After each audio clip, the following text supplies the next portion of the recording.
Hi, everybody. This is Becky Hobbs, the Beckaroo, and I'm getting ready to be on the Boston Chris Show. And guess what? I'm going to talk about all kinds of things from my life, my career, things I know, things I don't know. I'm going to see a lot of stuttering. But Chris asked great questions. So I hope you all will tune in and we're going to have a great time no matter what. It's time to jam. It's time to mingle. It's time to see what everyone's drinking. It's time to jam. It's time to mingle. It's time to see what everyone's drinking. Until we all lose connection.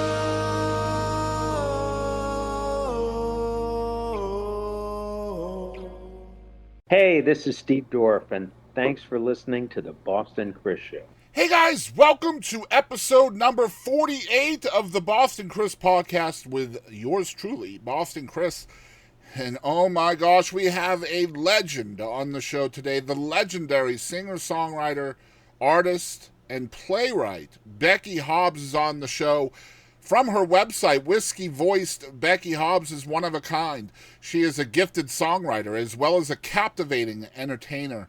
On stage, she plays some rocking keys, yet she can rope you in like an Oklahoma cowgirl with her from-the-heart ballads. Becky has performed in over 40 countries, including 9 in Africa.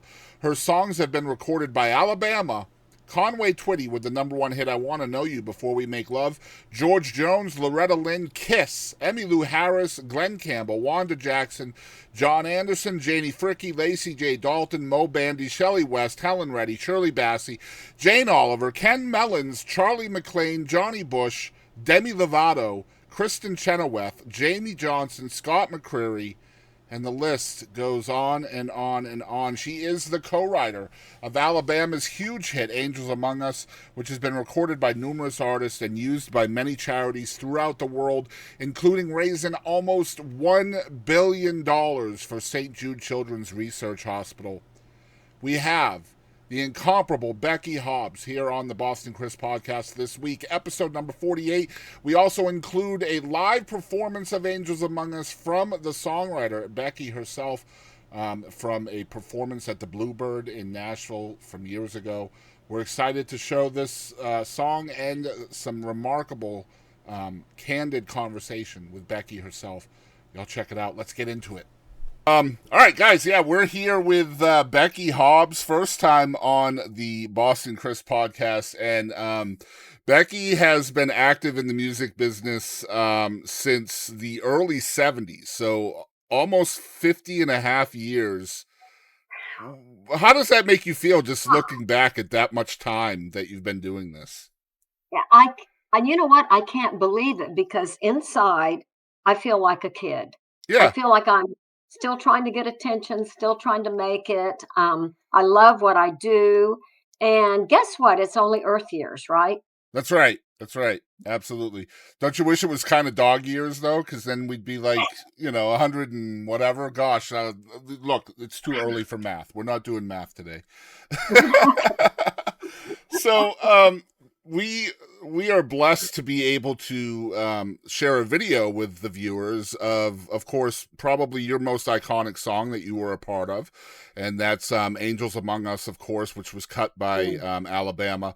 I've obviously I've done a lot of research on you. I've heard the story from your lips of how this song came to be, but I would love it for our viewers if you would tell us the story behind how this song came to be, Oh, so to wow. speak. Wow. Shortly before Christmas of, I need to think about what year it was, of 1985, I started getting these terrible premonitions that something was going to happen to me. I was going to be in some kind of a wreck, an impact. I'd I'd be laying there in bed trying to go to sleep, and I'd wake up and my heart would be pounding, and I'd look around and say, "Well, I knew somebody was trying to tell me something." Anyway, my boyfriend and I drove back to Oklahoma for Christmas, and once or twice on the way from Nashville back to Oklahoma, I had this feeling, and he pulled over. And then then I felt okay. Let's go on, and then we had Christmas in Oklahoma, in Tulsa and in Bartlesville. My mom was still living in Bartlesville. We drove back to Nashville, and I thought, wow, it just must have been my imagination. Something was going to happen, and then it persisted. So it really came to a head the night before my birthday, January 24th. So that, less than a month after Christmas, I was making myself a birthday cake in the kitchen because I was going to invite people over for a party later that day, the next day. And a force took a hold of my arm and pulled me out into the front yard. And I was alone, boyfriend wasn't around. And I stood there by a little maple tree, and I looked up at the January sky. It was just a deep, deep, deep, like almost an unreal dark, dark, dark blue. And the stars were so bright. And I said, "What is it? What do you want me to know?" And a loud masculine voice said, "Be careful. This may be your last birthday." And Mm. I was like, "When what else? What can I do? What?" That was all the information I got. So, I went back into the kitchen and I continued to make the birthday cake. And I thought, this might be your last birthday. And I thought, so that doesn't mean it's going to be. It has to be. Anyway, so that later that day, people came over to my house and we celebrated my birthday. The very next morning, my band and I got in our Dodge Maxi van. We were pulling a U-Haul trailer. We played a policeman's benefit in Albertville, Alabama. Had a wonderful, wonderful show. We loaded up, got back in our van. It was raining. We were driving back to Nashville. We were stopped at a four-way intersection on the highway outside of Albertville, Alabama. Our light was red. We were in our Dodge Maxi van. I was in the middle row back on the left hand side. And there was an 18-wheeler coming through the intersection who obviously at that time had a green light. And Mm. I thought, my God, if his light turns red, he's not going to be able to stop.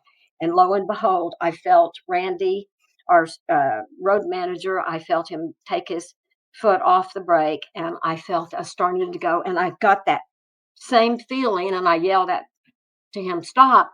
He stopped. He just jammed on the brakes before he even saw the 18-wheeler, and the 18-wheeler slammed into the left front of our Dodge Maxi van, Wow. totaled it. The trailer spun off. We spun around, and then there was dead silence. And I thought, this is it. I thought we were all passing. Yeah. And then someone started to moan, and we all got out of there with just bruises, cuts, sprained ankles. We all went to the hospital. The police came. Um, the police said, "You're luckier than the last musicians we hauled." They took us to the hospital. They had hauled Ricky Nelson's musicians Wow. because that was right before the plane crash of Yeah. Ricky Nelson's band. They had played in Guntersville, Alabama. Wow. Anyway, to cut back to our situation, we went to the hospital. The police took us to a motel. We spent the night. Um, I I just felt like that was what my guardian angel was trying to tell me, and the fact that I was on sort of edge and on the lookout, I feel that it possibly saved our lives. A split second later, the police said we would have been broadsided. We would have all been killed. I mean, the 18-wheeler was speeding. And after the guy driving the truck, the 18-wheeler driver, we looked over and he went to a payphone. He didn't even come to see if we were okay. It was so bizarre. But so to get back to the song, I wrote down in my notebook, "I believe there are angels among us." And I savored this. I savored it. I savored it. I worked on it when I'd go to How long Oklahoma. after the accident did you write it down? Right after Okay. I wrote down, "I believe there are angels among us," and I had bits of the melody coming, and I savored it though. And guess what? I kept thinking, I've got to let this just come Yeah. from, okay. And and it didn't. I got bits and pieces, and I wanted to write it. It wouldn't sound right if I was with my band at a stoplight and an 18-wheeler hit us and da da da. Mhm. I wanted to write something that people could relate to. And I also read that more children than adults see or hear their angels. So, anyway, to cut to the chase, I worked on it for 7 years. And in January of 1993, so that's 7 years after the accident, because the accident was January 1986, I called Don Goodman. Don Goodman is the first big writer who would write with me in Nashville. He gave me my moniker Beckaroo. We wrote Jones on the Jukebox together. We've had several other cuts together. I called him. I said, Don, I said, I've got this great. I had a lot of the chorus, but I didn't have the verses. It just didn't sound right to write it exactly as it happened. And I wanted to write a song that would inspire people. So Don came over. I sat down at my little old beat up baby grand piano, and I played him and hummed what I had. And I looked up, and he had tears running down his face. He said, Beck, I'd be honored. So we wrote it, and he said, Beck, you got to take this over to Randy Owen. And Alabama had cut two of my songs before. I Want to Know You Before We Make Love, which Right. was on their 40-Hour Week album. And then Conway Twitty later had a hit with it. And Christmas Memories, which was on their Red Christmas album, their Right. first Christmas album. So I said, gosh, it doesn't sound like anything Alabama would cut. And he said, Beck, take it over there. I said, okay, I will. And I took it over there, and Randy called me the next day. He said, how did you write this song? How? And I didn't want to go on and on like I am with you. Sorry about this, No, but please. This is great. it's just uh, too important not to just say Yeah. how it happened. But anyway, and they cut it, and they cut it that week. And it has been the biggest blessing in my career, and it has raised now. I just played the June Jam Songwriter Show with Randy and Teddy and Jamie Johnson Mhm. and Bryce Long and Lee Thomas Miller. And Randy announced at the June Jam, they were just shy of having raised a billion. A bill. It was at the time. It was like $900 million for St. Jude's. It was over that. So they have raised a billion, and then I've seen it since that they announced $1 billion for St. Jude Children's Research Hospital, Yeah. and they use that song as the theme song. Incredible. It's such an iconic song. Just the first line of that song, like everybody knows what's coming when you hear the first line, which is I was walking home from school on a cold winter day. Yeah. Just one question before we play the song. A friend of yours has allowed us a copy of the video of you playing this song at the Bluebird, and I'm excited to show the viewers out there. But one thing that I love about songwriting is just the open interpretation between the writer and the song, right? It's that organic process. And in this song, there's portions of the song where the lyrics are not being sung, but they're being spoken. Is that part of the songwriting, or is that part of the interpretation from the artist? How does that happen? Oh, okay. Well, the way I'm singing it at the Bluebird is the way Don Goodman and I wrote it. It's all sung. Right.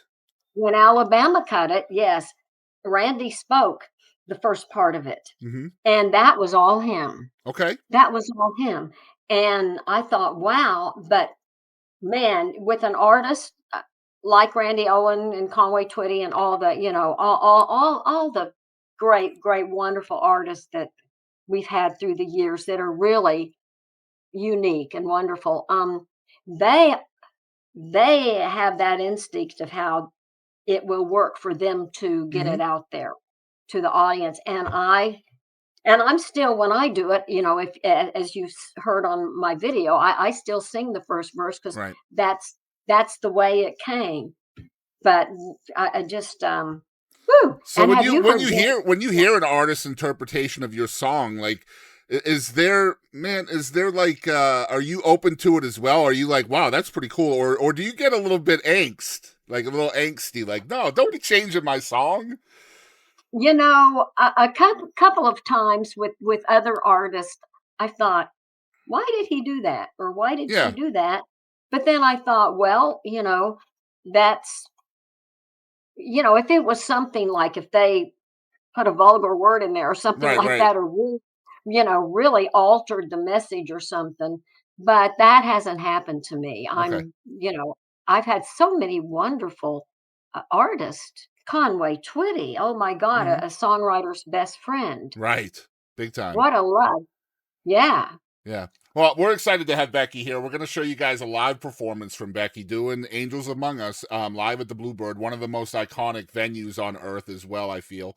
Y'all check it out. Here's Angels Among Us by Becky Hobbs.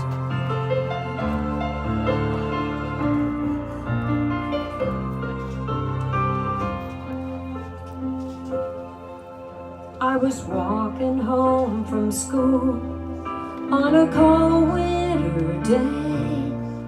Took a shortcut through the woods and I lost my way. And it was getting late and I was scared and alone. And then a kind old man took my hand and led me home.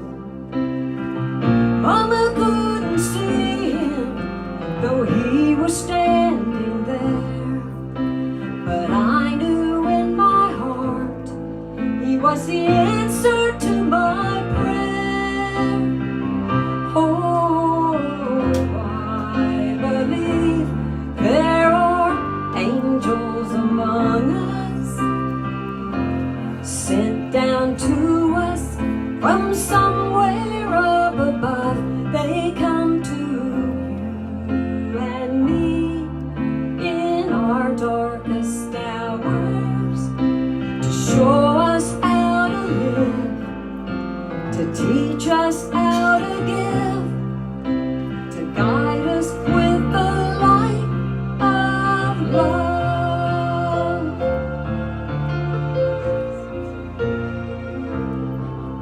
When life held troubled times and had me down on my knees, there's always been someone to come along and comfort me. A kind word from a stranger to lend a helping hand, a phone call from a friend just to say they understand. Now ain't it kind of funny at the dark end of the road that someone lights the way with just a single ray of hope? Oh, I believe there are angels among us, sent down to us from somewhere up above.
right, so we are back with Miss Becky Hobbs. First of all, I got to tell you, I've been a fan of yours since the early '80s when I was just knee high to a grasshopper.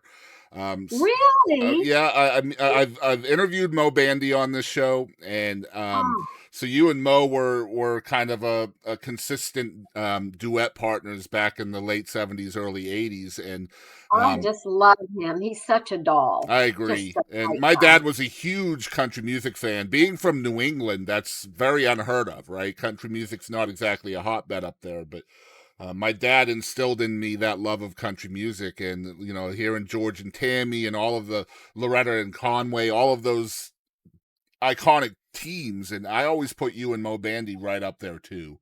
Um, Oh, thank you. so it's Thank just you. a, I a just big honor to have you here today. thank you. Um, What's an honor for me to talk with you? well, thank you, Becky. I appreciate that. I've So, been I've been checking up on you. huh? I've been checking up on you and watching some of your Oh interviews. man, I appreciate that. I'm blushing a little bit. Thank you. So usually I ask an icebreaker question to get us off started, and that is, what are your favorite drinks right now? Alcoholic or not, just what you're enjoying drinking. Oh, my drinks. Well, in the morning it's coffee, and it's black, black, black, is and no sweetener, no milk. That's for you know. So I love the black coffee in the morning. I try to get enough water through the day, and then at night, with dinner, I have an Italian Pinot Grigio. Hmm. Okay. hmm Very nice. My husband is half Italian. I married a killer musician who plays killer guitar, who toured with Glenn Absolutely. Oh Frey my Jr. gosh. And he's a great cook as well. So I'm into the white wine. I like the red wine, but it turns my teeth purple.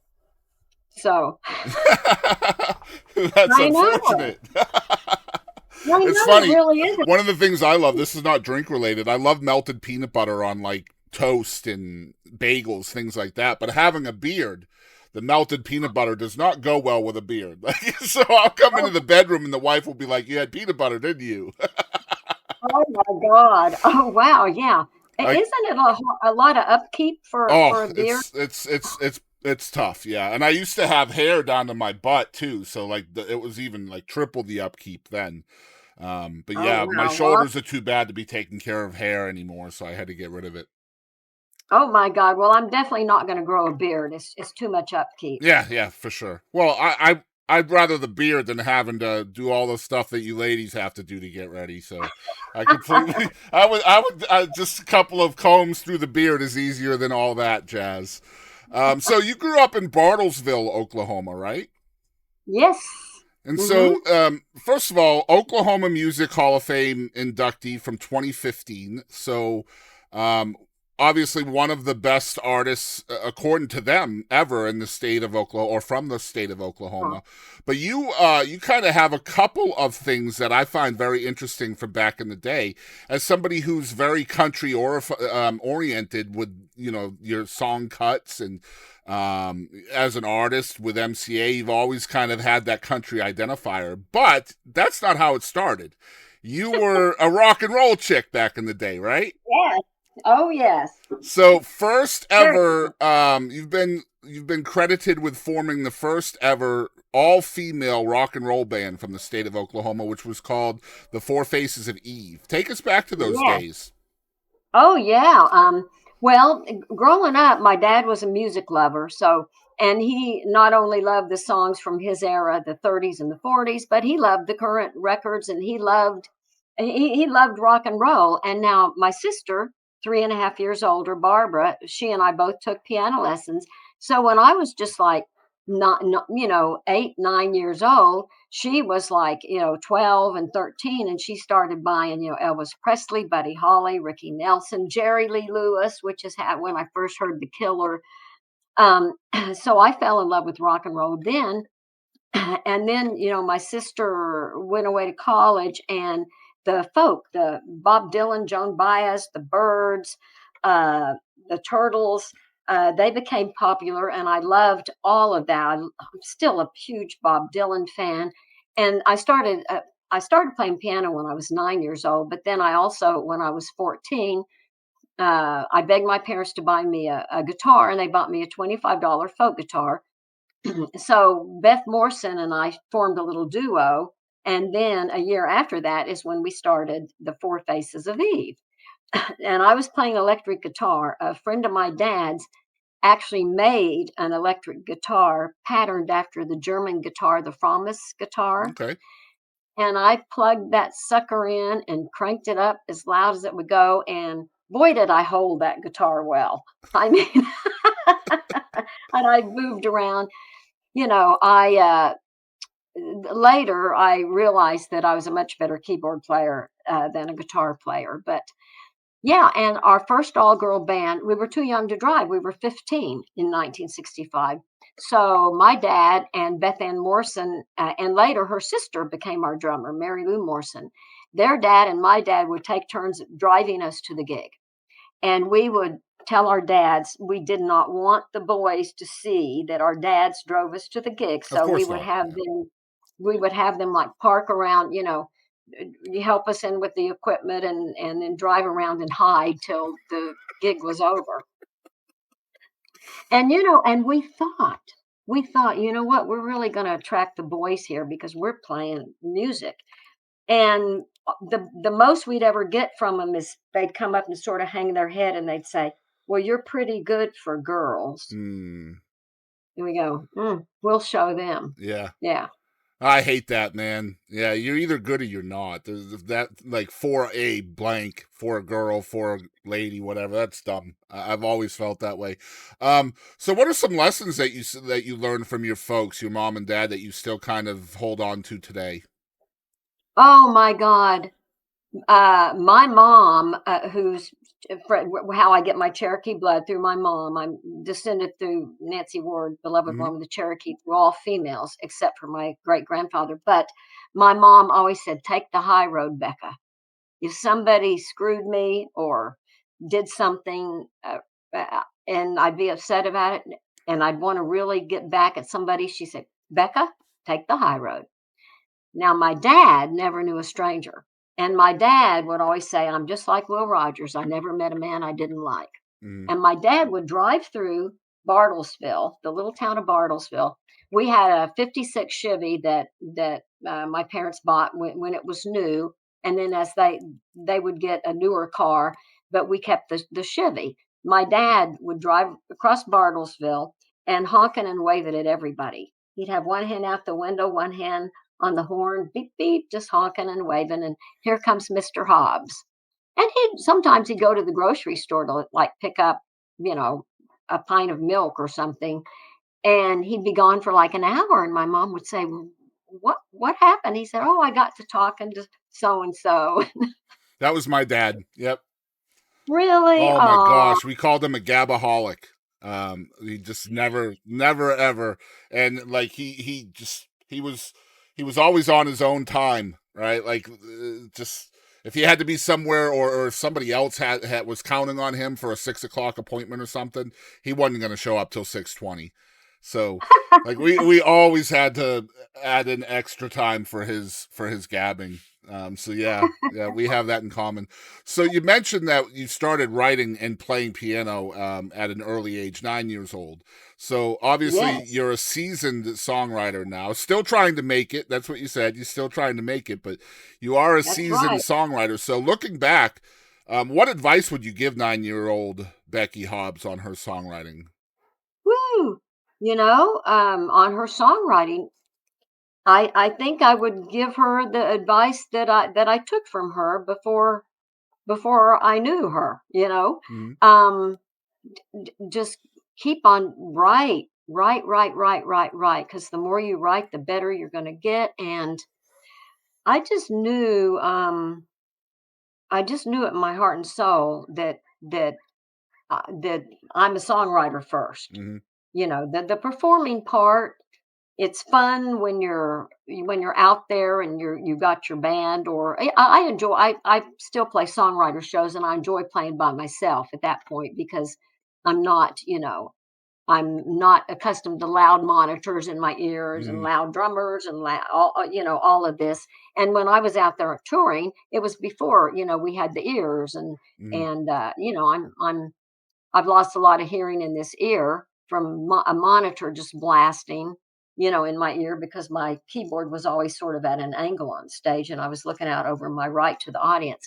But yeah, if what's interesting is in several interviews I've done, several people have said that other songwriters have said that they started writing right around the age of 9.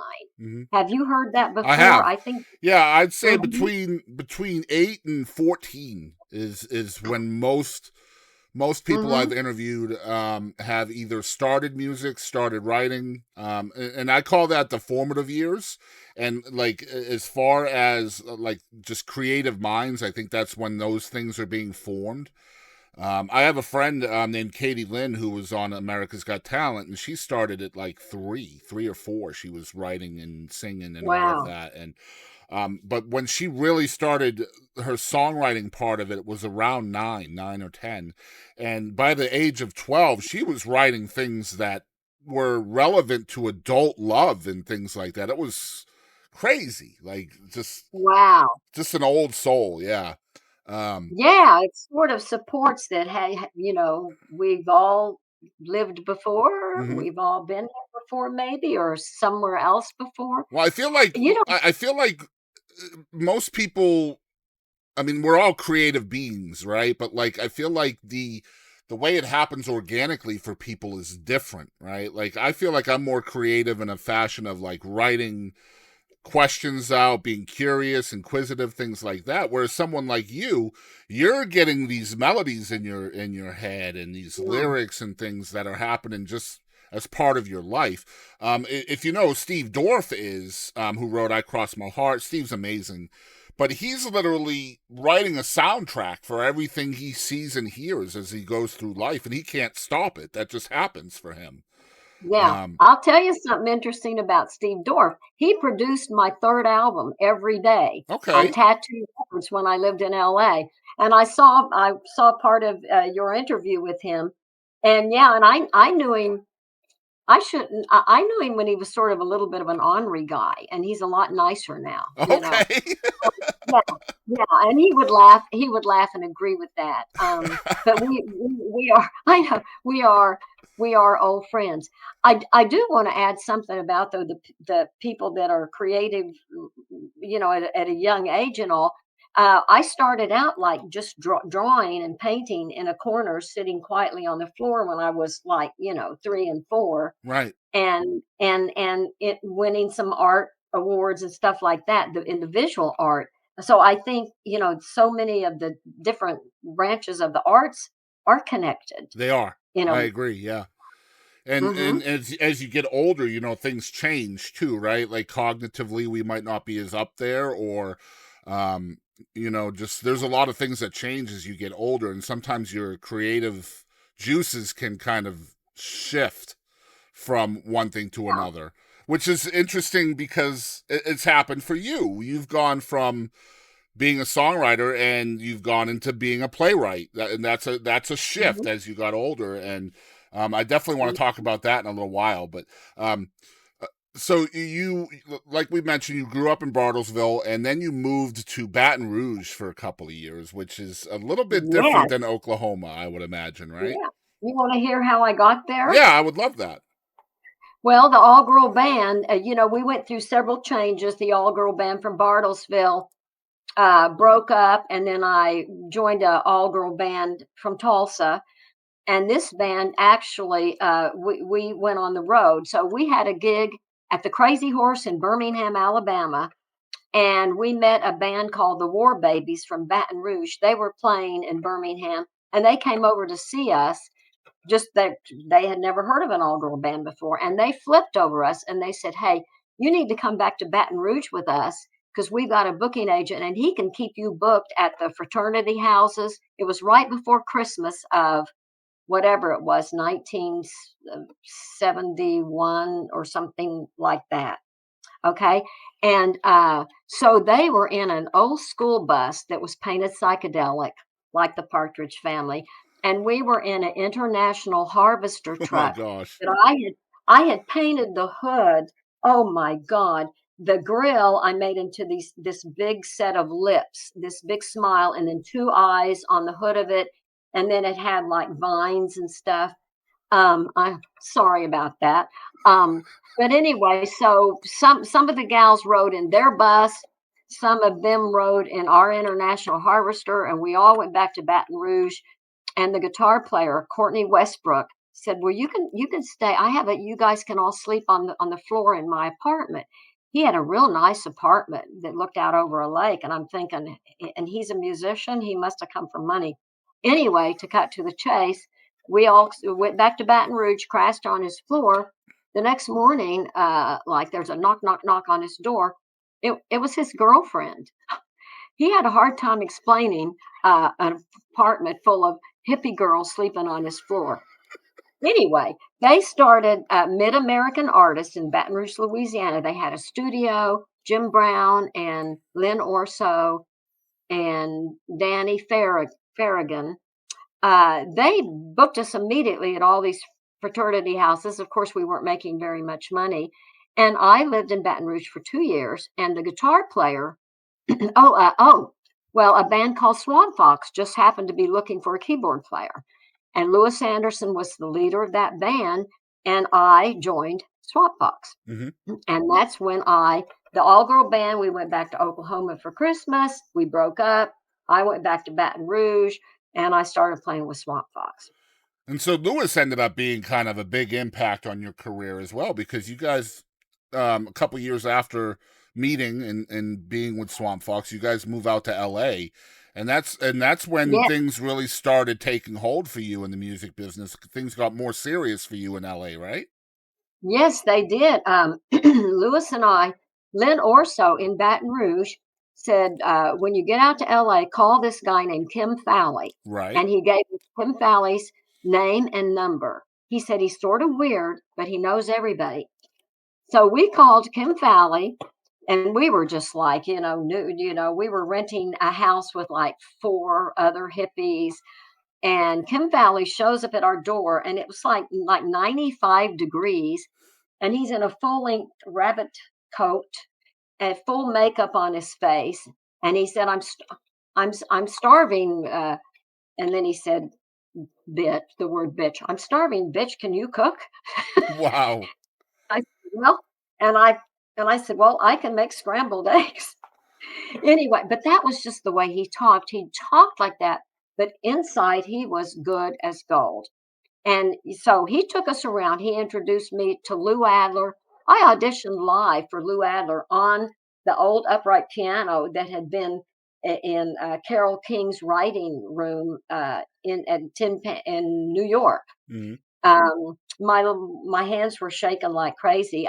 Lou Adler paid for some demos. He didn't sign me at that time.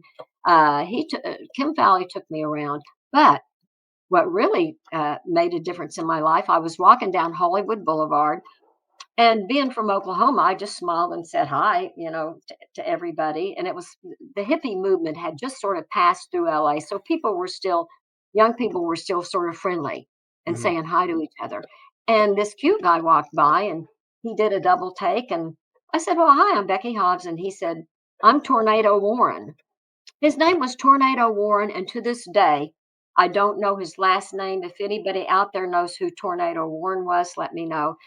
Anyway, he said, "Oh, well, what do you do?" And I said, "Well, I'm a singer songwriter." And he said, "Oh, you write songs?" And I said, "Yes." And he said, "Do you have them on cassette?" And I said, "Yeah." And he said, "Do you have any songs for Helen Reddy?" Hmm. I mean, how lucky can you get? And I said, "Boy, do I." So the next week, I made up a little cassette of songs for Helen Reddy, and a couple of them Louis Anderson and I wrote together. Some of them I wrote by myself. And he said that he was working for Ron de Blasio, who shared an office with Jeff Wald, who was Helen Reddy's husband.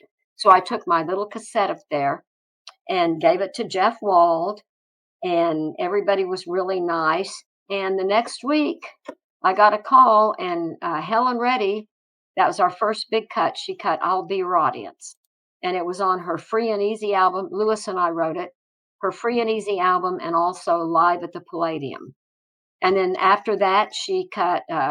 Let's see, I Don't Know Why I Love That Guy, that I wrote by myself.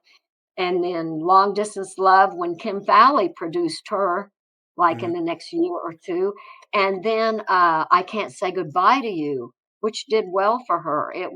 It also did well for me. It won first place easy listening in the American Song Festival in I forget what year it was, but I was still in LA. It might have been 1979 or something like that. So So what Helen Reddy was was so good to me. so the impetus for you guys moving to LA was essentially Kim Fowley, or like what No, was the reason ultimately why you and Lewis decided to go? okay, we there were friends of his, and that I had met briefly from Baton Rouge that were out there doing well, Okay. that were that got gigs with big people, Mhm. and that knew people.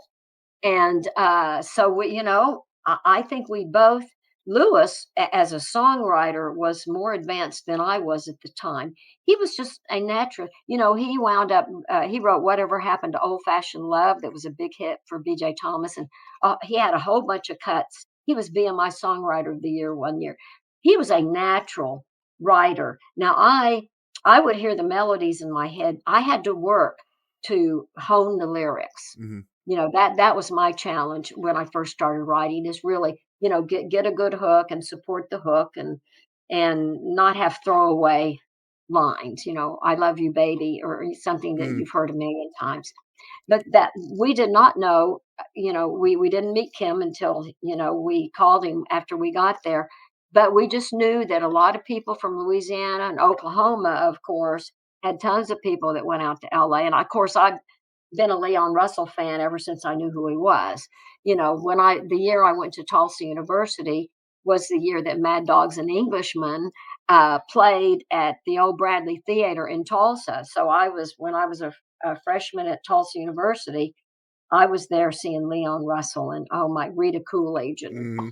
uh, I just find Claudia. it all interesting knowing where you ended up, because you're such a staple in Nashville and you grew up in the South, and so obviously you have the rock and roll roots. So I'm assuming at this time, like, Nashville's not even on the forefront of your knowledge. You're trying to be a rocker, right? Right, Yeah. right. And Oklahoma's more of the Midwest than the South. But That's yeah, true. but Yeah, of that course, is true.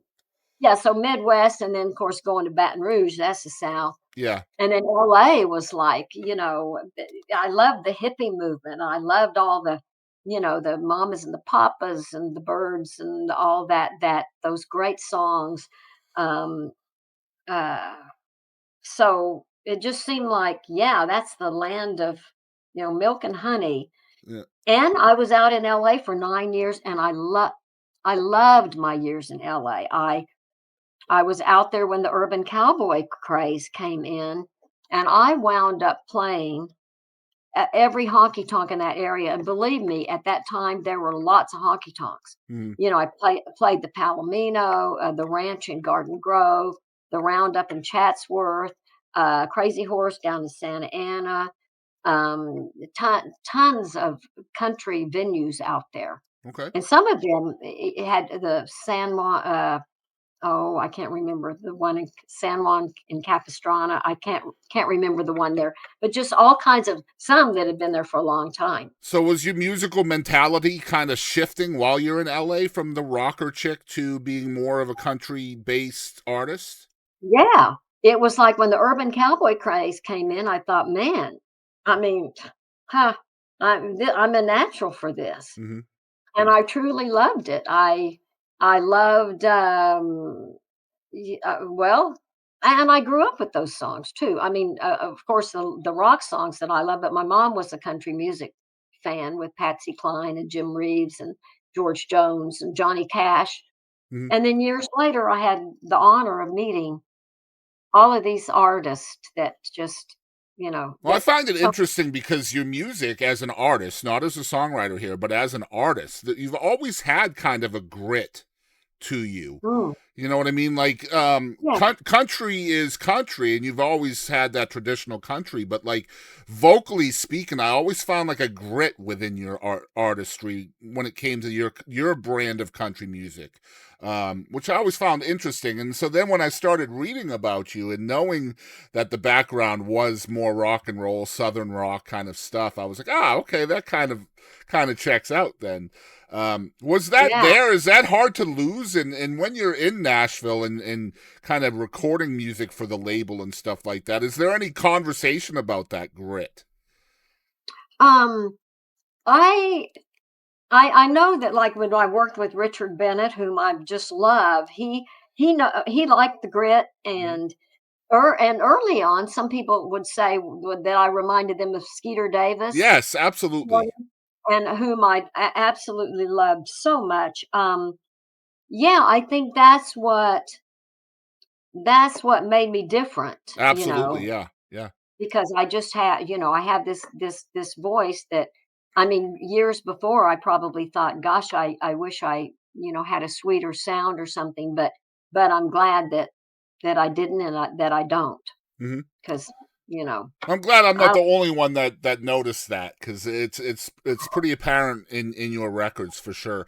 I wanted to talk a little bit about Al Gallico, and the mm, impact he had on your career. Tell us about Al and what he did for you. boy, Al definitely was a turning point in my life. When the urban cowboy craze came in, Al Gallico was the number one independent country music publisher in the world. You know, Hmm. the independent is the key word. They're all the major ones: Warner Brothers and Columbia, Sony and all this stuff. It was whatever it was before it was Sony.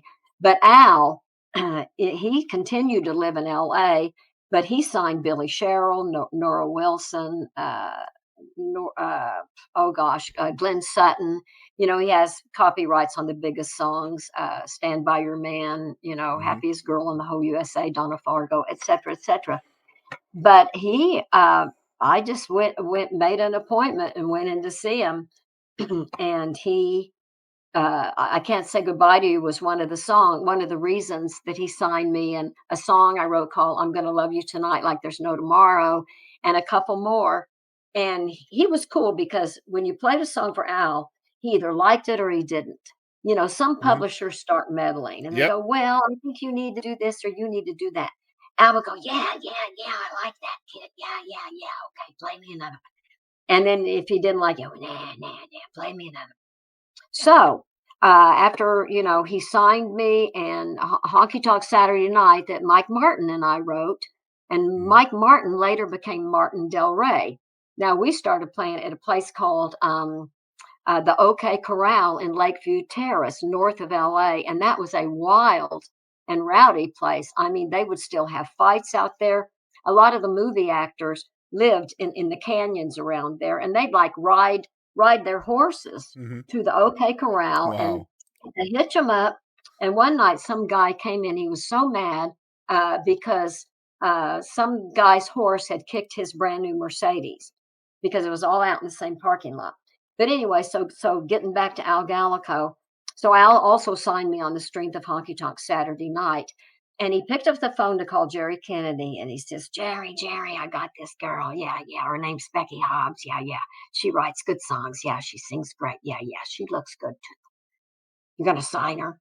"Okay, thanks, Jerry." Hung up the phone. He said, "Kid," he said, "I got you a record deal."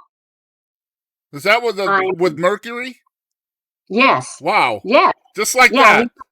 Just like that, he called Jerry Kennedy. He could call Billy Sherrill. He Wow. had got Lacey J. Dalton her record deal, and we know she became a big artist and Yeah. wonderful. I love her so much. Talk about grit, man. She's Yeah. got that. Oh, yeah, absolutely. Wow, yeah, Yeah, great name, yeah. Lacey J. Dalton, man, yeah. Huge fan of hers as well. Wow, so just like that you're with Mercury. That's yeah. crazy. And my so my first Nashville session, I had not even. I'm trying to think if I had ever even been to Nashville before. I don't think I had been to Nashville at all. That's Oh, yeah, I know. sight Um, unseen. Just Yeah, I'm trying to think. Yeah, I don't think I had. But so the night, so Gallico flew in with me on the Sunday before the Monday session, and we went to Billy Sherrill's house that night. And here I am sitting in Billy Sherrill and Wow. Charlene, his wife's living room. And Gallico says, "Play that! I play that! I can't say goodbye to you. Okay, play it, kid, for Billy." And I said, "Okay." So I go to this gorgeous, beautiful, 9-foot grand piano in Wow. this gorgeous, opulent home. And Billy Sherrill's sitting there in the corner with his legs crossed and he's like this, you know. And so I start playing I Can't Say Goodbye to You and you know, and then it was just quiet when I got done. And he said, "Play it again." He says, "This time," he said, "without you, I'd cry." With it, he said, "You're not going to die without him." I sing, "Without you, I'd die deep in the heart of me." He said, "Without you, I'd cry." Play it again. So I played it again and replaced that one word, and that's all he said. And I thought, wow. And then we continued the evening, and then when Al and I got in the rental car, Al said, "Billy wants that song for Tammy Wynette." Wow. And I said, "Wow, for Tammy Wynette? I love Tammy Wynette." He says, "I told him no." He said, "It's the kids' song." He says, "You're cutting it tomorrow with Jerry." Wow. I know. Crazy. I know. So I walk in the session the next day, and we're upstairs at Mercury Records, Jerry Kennedy's office, because he was the head of the Nashville office at that time, was upstairs. And in the meantime, the studio sound stage was downstairs. And I'm thinking, God, it's 10 minutes till 10, and the session's at 10. When are we going to go downstairs? Well, Jerry was in no hurry. It's straight up 10. We walked down the stairs and walk in there, and there's Pig Robbins and Mike Leach on Wow. bass, and Gene Chrisman on drums, and Reggie Young, and just the finest. And This has got to be a right, dream, right? This has to be surreal. yes, and Jerry said, play them. Let's start with. So I started and played them the song, and here's Pig Robbins, and all the cats are writing their own chart, and it's in Nashville, it's the number system. Yep. They don't write C, F, and G. They'll write one for whatever key it is, four for the four chord, five, six minor, whatever. So I'm playing the songs live, and I'm thinking, here's Pig Robbins, who's blind, and he can't write anything down. So when I first started playing I Can't Say Goodbye to You, I said, "Well, I'm playing an A." And you know and then finally I realized he don't need me telling him what I'm Nope, playing. not at So all. he's remembering it all. And all the other cats were writing it down. And then everybody goes to their little area, the sound booth. I go to the sound booth to sing and everything. And the first take was just killer. And then Jerry said, "Hey, let's take it again." And then he made, "Hey, this time try Reggie, try this little Dido right here." And I mean, and it was just like a joy. I think we cut five songs that day. And Wow. I thought, wow, Nashville is it. And I think right then and there, I thought, man, this is where I need to be. Yeah. I think I can imagine because things are moving fast now for you, right? Hmm. Just amazing stuff. I want to talk about your songwriting process, and you did allude to it a little bit, where things are more melodic for you at first. At least organically, things are melodic for you, and then you're trying to kind of find the lyrics as you go.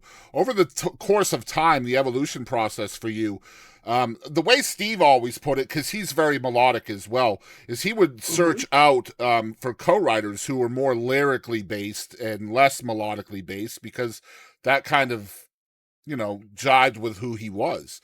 Are you doing the Right. same thing as well, or are you just trying to kind of soak in more lyrical stuff from people around you to try to learn more? Wow. Well, yeah, yeah. The melody part is definitely the gift from the creator, because Okay. I have melodies in my head all the time, and I don't even know that I'm walking around. I drive people nuts, I think, that hang out with me, because I don't even know I'm humming, but I've got a melody in there. Now, since I moved to Nashville, I've gotten much better at lyrics because I've written with some of the best. And Right. Don Goodman is one of those that when he plugs in, he'll start pacing.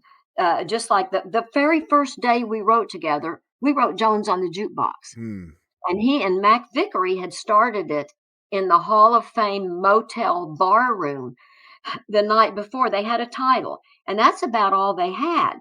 So my first writing appointment with Goodman was on a Sunday, and he's the first big writer who would write with me. And I walked in, and I don't even remember this. He said I was wearing tight blue jeans and red cowboy boots and a red T-shirt, and he said, "What's happening, Beckaroo?" And that's how I got my moniker. And there was an old upright piano we wrote in Lobo's office, a guy named Kent Lavoie, who You and Me and a Dog Named Boo, Mhm. Lobo, that big hit, pop hit. Anyway, he said, "Hey, Beck," he said, "I started playing this shuffle." He said, "Hey, Beck, old Vic and I, we got this great title last night in the Hall of Fame bar." He said, "Let me call him and see if he's okay with you jumping in on this." So he called Mac Vickery, who was in a dead sleep. And Mac Vickery wrote some great songs. The late great Wild Man. I mean, my God. And he answered the phone in his sleep, and he said, "Man, I got this gal named Beckaroo here." He said, "And man, is it okay if she jumps in on Jones on the Jukebox?" And Vic said, "Yeah, yeah, yeah, yeah." And he goes back to sleep. And really, all they had was a title. And Goodman starts pacing, and I'm playing the shuffle. And Goodman, when he gets it, he's, "Oh, wait, back, I got it." And then he just spouts it out. He is so, so gifted. So, yeah. You ask about the lyrics versus the melody. Um, I, I have, I have had to work harder at the lyrics, but now where I'm at in my career is I don't enjoy co-writing anymore unless it's like with Goodman or Right. unless we got that something special, um, because it's work. And I've gotten to where lyrically, I know what works and what doesn't work. So now I'm basically just writing what comes to me, and if I need to sit on it for weeks or months to hone it, I'll do that. Or if I get to a place where I need help, I'll call Don Goodman. So how'd you get to that place? Because I imagine early on it was all melodic, and so you had to kind of learn lyrically how to kind of spruce up that weakness of yours over time. So how did you get to that place? Well, you just get to it by no, throwing out the throwaway lines. But remember, I wrote "I Can't Say Goodbye to You" by myself, Right. and that was a big hit for Helen, and that And was great one of the. lyrically as well. That's a great Yes, lyrical song. Yeah. and thank you. And all I Yeah. had to do is fall in love with a married man and get my heart broken. Oh, is that all? Okay. That's all I had to do for that song, and it just went whoosh. I know. So you needed the life experience for that one, huh? Well, I did, and some of my other songs, I think that's as it's a good excuse for going out and writing a song and for living life, Well, I there's a guess. question for you. What's the process like versus like life experience versus trying to write for somebody else's from somebody else's perspective? Like somebody else has experienced something and you're writing their experiences. What's that like? Oh, okay. I don't know. Well,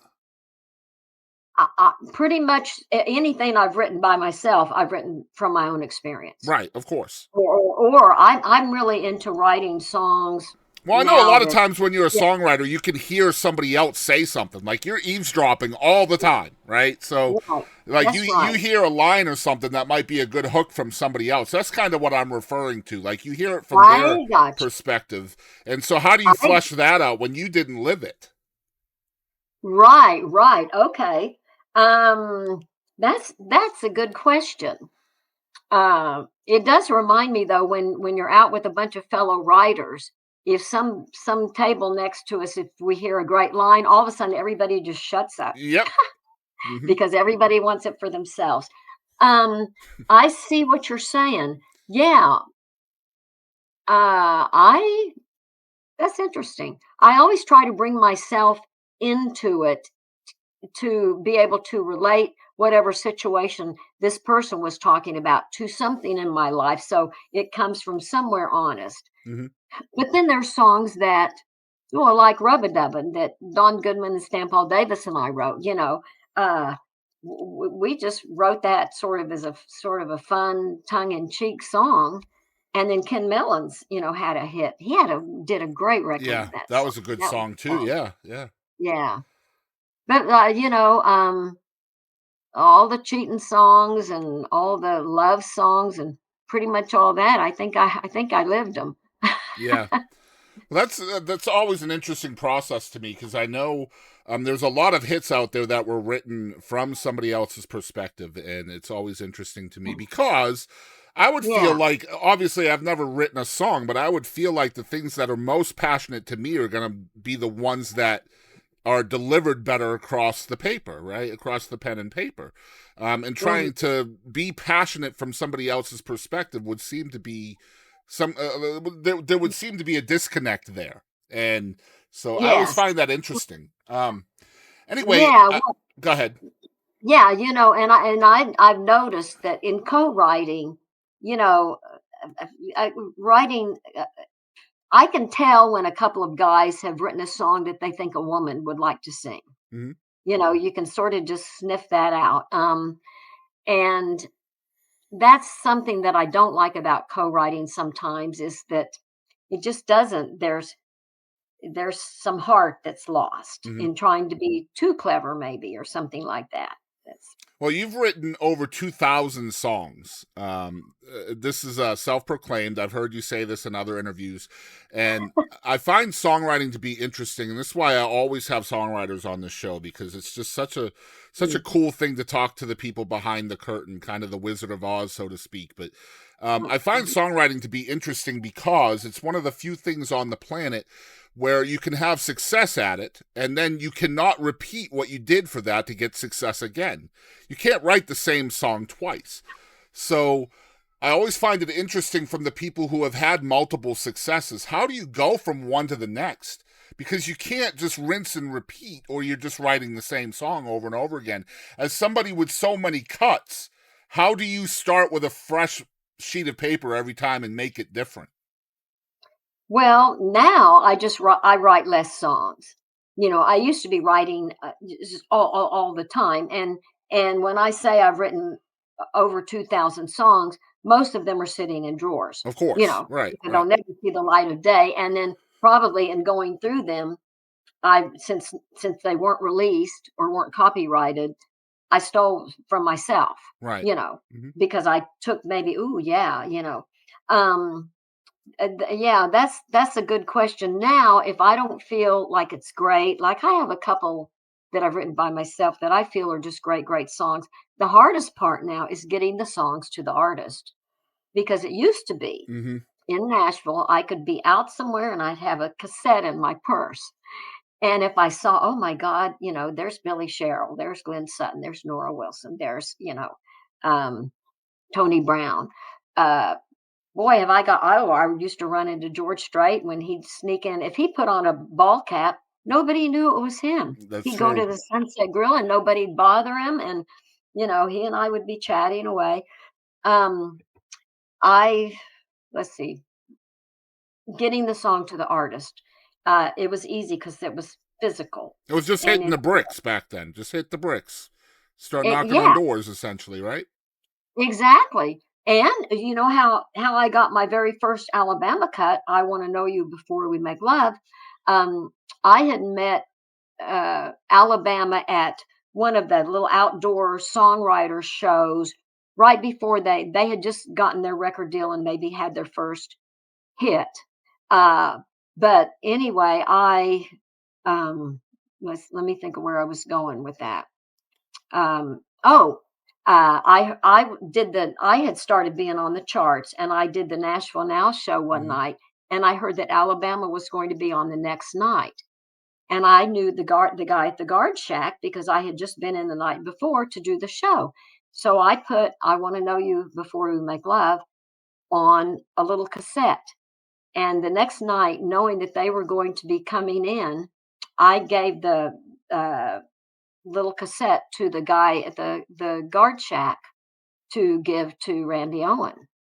And then, like, the following Monday, I got a call that they were going to cut the song. Wow. Randy had listened to it.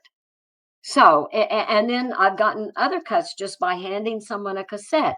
Now, since there's nothing physical, the labels and the producers want a link, to send them a link. Well, you have to have their personal email address, and the label companies, the gatekeepers are not Mhm. friendly anymore. They're people that don't really know who Well, a not to lot of us mention, make. like, technology's not exactly reliable either, right? Because you can send Right. an email, you don't Yeah. know if it got through. You can send a text message, you don't know if it got through. You don't know if you're being ghosted. People don't tell you Right. yes or no all the time.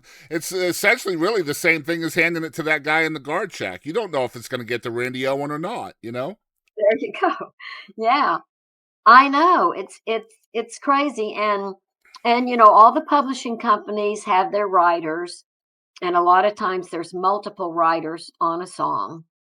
And a lot of the songs are formula, Hmm. very formula. I think there's a lot of heart that's lost today. Agreed. It's Um and oversaturated. The oversaturation has kind of killed it, which is it's a good thing and a bad thing because like there's more artists out there, right? There's a lot more home studios that sound just as good as the old, professional studios did back in the 80s, but Mhm. everybody wants to be an artist now. And I think because of that it's harder for people to rise to the top.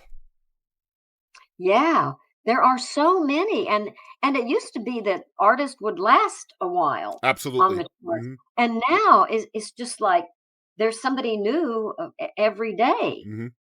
Yep. and it's I guess it's the way of the world. The world Longevity is is hard in the business now, for sure. I agree. Yeah.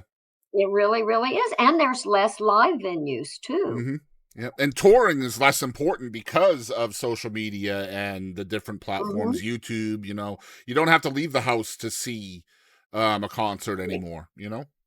Somebody can sing a song in their bedroom and post it on the internet Hmm. and start getting hits, and. Absolutely, it's like Taylor Swift is a good example. Like she has an Eras Tour documentary on, I think it's Disney Plus. So why would I spend $300 for a nosebleed seat when I can just go on Disney Plus for $8 a month and watch her concert anytime I want to? Yeah. And it's going to sound better too because when you're in a stadium, you're in a stadium show. It doesn't always sound the best, if you know what I mean. Right, exactly, Yeah. yeah, So I yeah. want to talk about another thing that is really important to you, and I find this, man. Your bio is just so long, man. There's so much to talk about, but this one is important to you. You've mentioned your Cherokee roots and your native roots, and you wrote the songs for the musical Nanyehi, and it was also turned into a short film as well, which you won awards for. It's part of the Oklahoma Movie Hall of Fame. Um, Mhm. so how did you decide to start on this track with this story of your I think it's your fifth great grandmother, right? Right, it's something that I've known all my life since I was a little girl. My mom always said, "Becca, you're a 5th great-granddaughter of Nancy Ward, beloved woman of the Cherokee." So I knew about that all my life, and that's another little seed that was planted in me. I think I always knew that someday I would honor her, but I didn't know how. So, boy, fast forward to 1993, I decided I would do a tribute album of songs about Nancy Ward. Her Cherokee name was Nanyehi. Right. So in 1993, I wrote Let There Be Peace, Pale Moon, By the Fire. Um, I know for sure those. And then, like a couple of years after that, I co-wrote "This Land Is Not Our Land" with James Nyhan, which is very Native American themed. It's only ours to use. This land is not our land. Um, and then I got real busy with my country music career because at that time I was doing a lot of country music festivals in Europe, and I'm not doing much of those anymore. And it used to be that when people in Europe wanted to hear country music, it had to come to them, before the internet back Mm. then. But anyway, so I got to play a whole bunch of European shows with like Johnny Cash and just Tammy Wynette and some of the most wonderful artists on the planet. Um, but anyway, so where was I? I'm Nanyehi. trying to Nanyehi, yes. So, one thing I noticed too that playing internationally, a lot of people, especially in France, were very interested in Native American history. In fact, there are some big productions in Europe. Disney Paris Disney even had like a big with live, horses and cattle and such big productions about the Wild West. Um, so that's So did this start off as an idea just for a regular album, and then it kind of morphed into a musical? yes, it started out as an album, and I got busy with my career and I sort of put it on hold for a while. And then in 2007, I was back in my hometown, Bartlesville, Oklahoma, playing the Bartlesville Salute to the Centennial. Oklahoma became a state in 1907. Okay. And I included Pale Moon and Let There Be Peace in my little 6-song set that I also had Angels Among Us, Honky Tonk Saturday Night, Jones on the Jukebox, etc. And at the end of the show, the guy who wrote a little skit about the history of Bartlesville came up to me at the autograph table and he said, I know who Nancy Ward was because I talked about her when I did Pale Moon and Let There Be Peace. And he had directed Trail of Tears at the Jollagee Theater in Tahlequah, Oklahoma, one season, and he had also acted in it under the direction of Joe Sears. Okay. And you may know Joe from the Greater Tuna shows. Okay. He's a fellow Cherokee Nation citizen and everything. So, out of the blue, I just blurted out, let's write a musical. You know, I know. I know, boy, I must have been crazy. Oh my It God. worked out though, right? Yeah. So that was in 2007. I was busy for the next couple of years. Nick was busy. He was doing directing a lot of plays and musicals. He lives in Texas, by the way, near Houston, but he was doing a lot of theater work in Oklahoma. And then in let's see, when did we like in 2009 we actually embarked on it, or maybe it was 2008. We embarked on it, and we had in 2010, we did like a workshop in Tulsa. I started going back and forth to Oklahoma and cultivating my Cherokee ancestry. And it was very important for me. And then the very next chief that was elected, Bill John Baker, was a fellow Nancy Ward descendant. Wow. There are the president of the Association of the Descendants of Nancy Ward says there are probably over 40,000 living Nancy Ward descendants on the planet today. Wow. But to go back to Nancy Ward Nanyehi, she was born in 1738, died in 1822. She was her claim to fame. That got her into the eye of the public. She was chewing the bullets beside her husband Kingfisher in the Battle of Taliwa in 1755. Sometimes Cherokee women did accompany their husbands war to take care of the dead, to feed, for the food, sometimes to join the fighting. And Kingfisher was killed. One of the Creek shot Kingfisher. He was killed, fell to the ground. Nanyehi took his rifle, killed his assailant, and led the Cherokees to victory. Wow. And she was first honored as Gigage Agaya Aniyahwiyah, war woman. And then later she stood for peace because she realized as more and more settlers were coming over, she realized the only way the Cherokee could survive was to live among the Americans. And her cousin was dragging canoe, And he wanted the same thing for the Cherokee to survive, but his way of going at it was to kill all the people who encroached on Cherokee land. Mhm. But Nanyehi's was to negotiate and to work to live in peace. So one of the first diplomats, essentially. Amen on that. Mhm. And she's buried in Eastern Tennessee. Okay. She died before the forced removal. And so there's a short film on this too, right? That kind of morphed Yes, into that, right? there is a short film that we did, and it was inducted into the Oklahoma Movie Hall of Fame. It's a 20-minute short film that we really actually did it to use as a stepping stone for a major film, Right. which we are in the process of hopefully getting to happen after all these years. I hope that happens. That'd be amazing.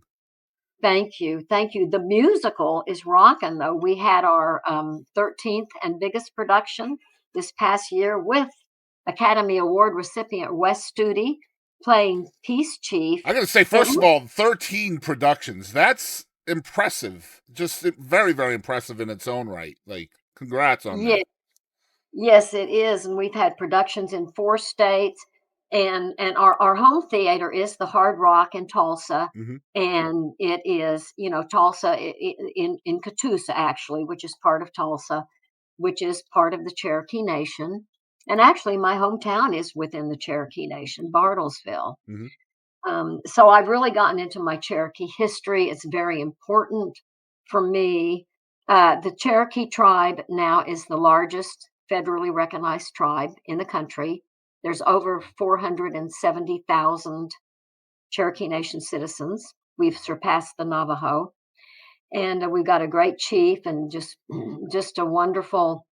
It's rocking. I love I'm that. very proud to be Guys, Cherokee. we have Becky Hobbs here on the Boston Chris podcast. We're going to take a short commercial break, and we'll be right back with more from Becky right after this. I'm putting it together right now, and I'd love to get it out that any student, I don't care how old you are or what, if your heart lies within this kind of domain of the sound, playing, any of that, I'm gonna start taking one day out of every couple of weeks and invite students in for a very small charge.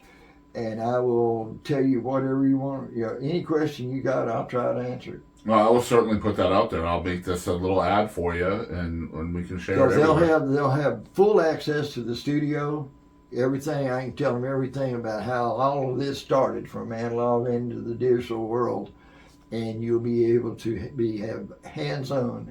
And I'll show you why analog sounds better than digital. Amazing. Yeah, I'll definitely cut this out. I'll make a little ad out of it, and we can share it everywhere. That's awesome. Absolutely. Because I'd love to do it. That's my legacy, is to leave with. It's the pass it down, right? Yeah. I mean, all right. So we are back with Becky Hobbs, 2015 inductee into the Oklahoma Music Hall of Fame, multiple-time #1 hit songwriter, an artist in her own right. I think you've charted almost 20 singles in your career. Before we get into some fun segments, I wanted to ask you one last serious question. I mentioned that you are obviously you've had multiple #1 hit cuts by other artists. You've charted dozens of songs in your own right. I think I know the answer to this question, but which is more exciting to you? Having that big cut from another artist that you wrote, or having a cut of your own as an artist charting? Well, you already know it's writing the song. Yeah, the songwriter. Yes. It really, because I really I love writing, and I'll be doing that, till the day I can't. Yeah. Being an artist is a lot of work. I mean, I got out there and I rocked it, and I bought a bus. Actually, the bus bought me. I mean, and I had a full-time band, and it is, unless you're making a lot of money and having big hits, it's hard to keep afloat. It's a lot of work, and even though I enjoyed rocking the keys and having a good time, but boy, writing a song, that's the love of my life. Yeah. I kind of figured that would be the answer. Okay, so we're going to have a little fun with Becky. We have a few fun segments here at the end of the show. I appreciate you hanging out with me today, Becky. Oh, thank you for having me. I'm glad we could do this. Absolutely. So I have a few segments towards the end here that we put out on social media before as kind of a like sneak peeks for the episode. And the first one is what I call Mount Rushmore. And so basically what songwriters are on your Mount Rushmore for songwriting? Oh my You only God. get to pick 4, no honorable mentions. Top 4 songwriters in Becky Hobbs' opinion. Oh gosh, see, I should have watched your shows until the end. Yes, you should have. Oh my goodness. Well, I'll just right off the bat, I'll just give you my favorite. I can't think right now. But Jimmy Webb. I Mm. mean, that's Wichita his lineman. body of work. Oh yeah, Wichita lineman, and by the time I get to Mm-hmm. Phoenix, and oh my gosh, you know, I'll just have to phone in the rest of my answers because there's so many, Well, they could be the most influential to you as well. They don't have to be the best ever, but just most influential to you. Well, my goodness. Well, Buck Owens wrote a bunch of his hits. He was great, great, great. I'm trying to think. Well, goodness gracious, Paul McCartney and John Lennon. I mean, Mm. the Beatles, their body of work is just, I, they would probably be my favorite, I you love know, that. All right, so songwriting team. Yes. yeah, that's a good 4, and your husband has played with Paul McCartney, right? Yes, he did. Actually, he briefly he rehearsed with Paul for his Stranglehold tour, which is an album he did that a lot of people never heard of, but he spent 3 weeks on Paul and Linda's ranch in Arizona Wow. and got that experience. And his main gig though is he toured and played guitar with Glenn Frey Glenn for Frey, 16 years. And he yeah. also played with Don Henley and Joe Walsh. And yeah, I mean, oh well, heck, I gotta go back to songwriters, Fry and Henley. Yeah, another Okay, great so team. I'm changing Lennon, McCartney, Fry and Henley, Jimmy Webb, and then there's a lot in 4th place. So We'll go with Buck Owens. We'll go with Buck Owens in 4th I place. love that, and of course, well, there's Carole King. There's so many. There's so many. I know. Yes, It's a hard question. All right, next one is called What the Heck. This is a lot of fun. This is kind of rapid fire, and I need you to turn your filter off. So whatever comes into your brain comes out your mouth. First answer that you think of, okay? So this is just going to be 5 rapid fire questions. First one, have you ever lost your glasses while they were still on your face? Oh yeah. Oh yes. Recently. I've done it too. I have done it too. All right. Pineapple on pizza, yes or no? I've had it. I'm not crazy about it, but I've had it. But so are you for it or against it? Oh, I'm for it, Okay. as long as it has some of those little ham things on there. Okay. Are you more of a hunter or a gatherer? I'm a gatherer. Okay. Let's see here. How long do you wait after finishing your first plate of food before going back for seconds? Well, a long time because I'm a slow eater. Okay. I mean, And- I'm still eating while everyone else has left the table. All right. Last one. What was your most awkward moment on stage? Oh my God. Well, just a quick answer. I've had all kinds that aren't coming to mind, but a quick answer is that my bus wasn't plugged in for the electricity when I was getting ready to go out on stage. So I'm in my back room dressing in the dark.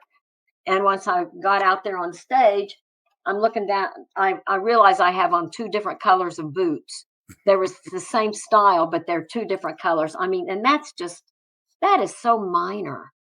I know I've had I would freak out about that. That's not minor at all. I would freak out. Oh boy. And of course, then I called attention to it so everybody could have Oh, a of good course. laugh. Yeah. Because it's on your mind. Of course you would. All right. Next segment is called One Artist. This is always fun because I get to learn about new artists this way. Who is one artist that you wish the entire world knew about? Wow. I've heard you ask this question to other people, and I one artist that I wish the whole world would hear about. Well, I love Jamie Johnson, but a lot of people already know about him. Yeah. I mean, he is. I did the June Jam with him, and of course, and he did sang "Angels Among Us" on the Alabama tribute. Yep. But he is an awesome artist, awesome songwriter and guitar player, and he can just stand up there in front of thousands, by himself. Yeah. But he's the first name that comes to Hey, I mind. like that. I think more people should know about him, even though a lot of people do. The whole world doesn't. So, all right. Next segment is called Wish List. This is going to be interesting because you have done so much. The Wish List segment is essentially a place you've never played that you would like to play. Just something like that. What's a goal of yours? Somebody that you've never co-written with, or somebody you've never shared a stage with. Place you've never played. Something you'd like to do that you haven't. Something that I'd like to do that I haven't. Wow. Golly, I can't think of a thing. I'd like to go back to Italy and not do anything and not just work. just vegetate. Well, you did mention you'd like to have your short film into a longer film, so that would be something, Oh, right? oh, oh, of course, yes. Okay, yes, yes. Oh, I want to see Nanyehi as a musical film with all of my songs in it. I would like for the whole world to know who Nancy Ward Nanyehi was Yeah, because she did risk her life to make peace, and she played a very important role in American history, our history of this country. absolutely. That's a great answer. Okay, next one is a new segment. You will be my first one doing this one. This is called Personal Best. In your life, your long storied career, what do you think was your biggest accomplishment? Hmm, my biggest accomplishment. Well, I feel like the biggest blessing that has come to me that has gone through Alabama out to the world is that this Angels Among Us has helped a lot of charities and Almost a St. billion Jude. dollars you mentioned earlier. Yeah, St. Jude Children's Research Hospital.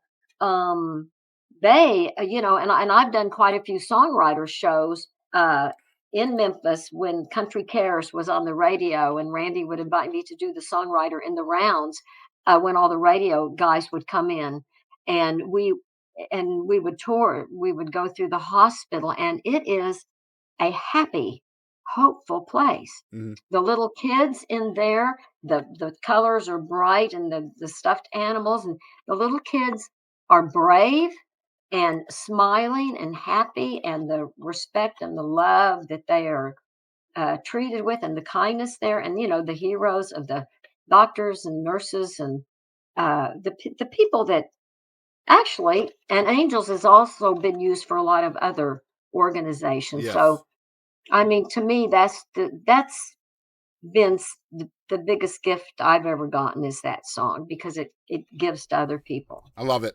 All right, last one. This is called Who Do You Think You Are?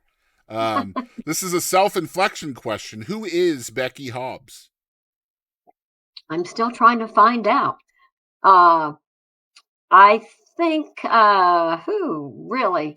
I want to be someone that it makes other people feel good. I want to spread the feeling of unity and peace and kindness, and we're all in this world together. I want to contribute, and I my gift to contribute is music, and I want to help make this world a better place. We need that right now, and our planet needs to survive. Hmm. Very true. I love the word kindness. Mm. Kindness is effortless. You don't have to exude any energy to be kind. where it takes Right. all kinds of energy to be mean, and I don't get it. I've never understood why people are openly and purposefully mean to other people. It just I it don't either. boggles my mind. Boggles my mind. Yeah. Becky Hobbs, thank you so much for being here. What's in the future for you? What's 2025 looking like for you? Well, we've got the project, the film project in the talking parts right now. Writing, I've got several songs in my head that I've got to put down, that I've got to record. And the most beautiful thing is that we've got a great recording studio, and Dwayne knows how to operate all the buttons. That's always a plus. All I have to do is walk down there in my PJs and sit at the piano and do my thing. And I've just got a lot of music that I need to get out there, and Nancy Ward's story, Mhm. and to try to make a difference. So social medias for you is at Becky Hobbs Music. You have a couple of web pages that are very important to you, BeckyHobbs.com and Nanyehi.com, which is NANYEHI.com. So you guys check both of those out. Those will be in the description below. Follow Becky everywhere, stream her music, buy her music. You still live touring and gigging as well still? Well, yeah, if anyone will have me, I do have a gig coming up in oh, let me think. Oh, well, we don't know when this is going to air, right? Yeah. February. Oh Lord, I have it. Hold on. Uh, that, February 21st is when this airs. oh, okay, gotcha. Okay, that's after a gig I have in mid-February. But yeah, but people can check the website, and I do love to do the songwriter shows because I like to accompany myself, because if I mess up, I know exactly where I'm at, and and I don't have to pay a band. So Yeah, the listening room environment is a lot of fun too. Just hearing the songs from the songwriter is kind of my thing. I wish I lived closer to Nashville because I know those happen like every single day, and I would just eat it up so much. oh yeah, I mean, I'm crawling distance from the Bluebird, Oh so man, and you're so lucky. yeah. Yeah, I've played the benefit for a live hospice every year at the Bluebird, I think, since they started doing it, and that was, I think, been over 30 years ago, I believe. But anyway, yeah, I love to hear the songwriters and the stories and the intimate environment. Same I here. love that. And that's why this show exists, to hear the stories behind the songs, behind the art. And Becky, thank you so much for your time today hanging out with me. Gosh, Chris, thank you for having me, and you're great. I've been watching some of your episodes, and I'm going to watch more, and I'll probably watch all of them but mine. So.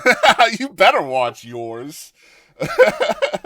Hey, this is Tony Arata. Thank you so much for tuning into the Boston Chris podcast.